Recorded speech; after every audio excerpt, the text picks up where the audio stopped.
Not the same as Grandma and Grandpa. I think grandparents have it made. All the grandparents out there, I think you have it made. You get to spoil the kids rotten and send them home. Buzz them on sugar and send them home. It's a great life you all have. Keep it up. Someday, hopefully, I'll make it there. If I don't kill my 4 children first. I kid.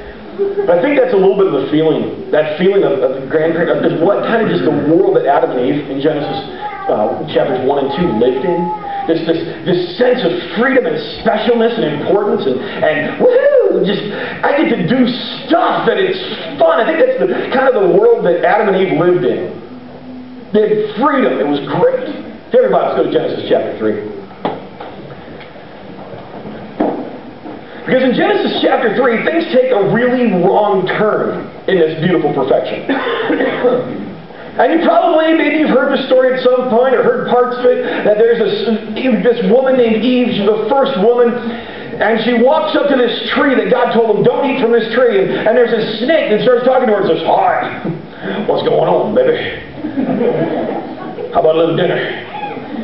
And she said, well, thank you, I am lovely, and no, I can't eat from this tree. And the dialogue begins. And he says, look, you don't know. If you eat from this tree, you're going to be like God. You're going to know good and evil. You're going to know even more than you already do. You're going to have more fun. You're going to have more knowledge. You're going to be it. You're going to be like God. And he goes, whoa, cool.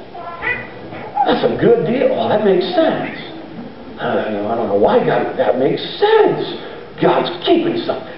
Give me the fruit. And she takes the fruit, she eats it, she takes it and gives it to Adam. And Adam knows exactly what just happened. Paul says that Eve was deceived, and Adam knew exactly what he was doing. He says, all right. And he takes the fruit, and he eats it, and suddenly there is this change. And I don't know if it was like an instantaneous change, like a light switch getting turned off. I don't know if it was like a gradual fade, but the transition and the change was unmistakable.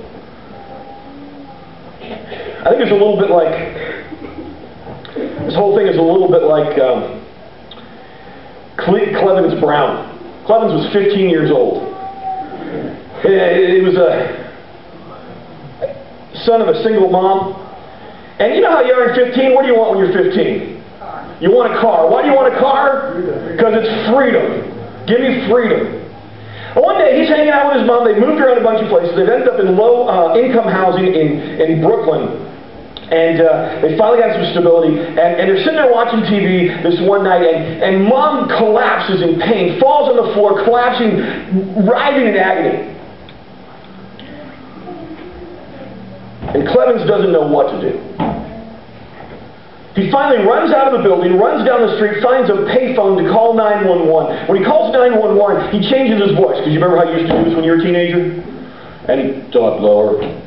Yeah, at this apartment there seems to be a problem. Seems like there's a woman who has some medical problems or something, sending someone and stuff. And they thought it was a prank call, so they keep giving him a hard time. You know, and he's getting, no, it's really here, and this is what's happening. And he's making up the story and trying to tell the truth, but not tell who he is. And keep telling, until finally they say, okay, we'll send somebody. And he runs back up to the apartment and stays with his mom. And as he hears the sirens coming up, he says, Mom, don't tell him I'm here. And he runs and he hides in the closet.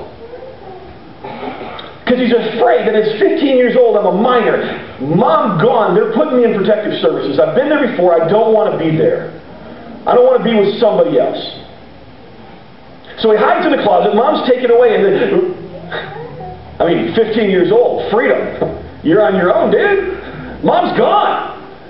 Sounds great, except the reality starts to kick in real quick. I don't have food. I don't have any way to get around. I don't even know where Mom is. I don't know what hospital they took her to. They don't know I exist. Took him a while to figure out where his mom was. Took him a while to start to figure out how do I make some money, try to find some money to survive. He started high school. Had to find the high school on his own. And you can imagine a 15-year-old boy on his own, you can guess that personal hygiene and the cleansing of the clothing was probably not really happening a whole lot. And he knew he was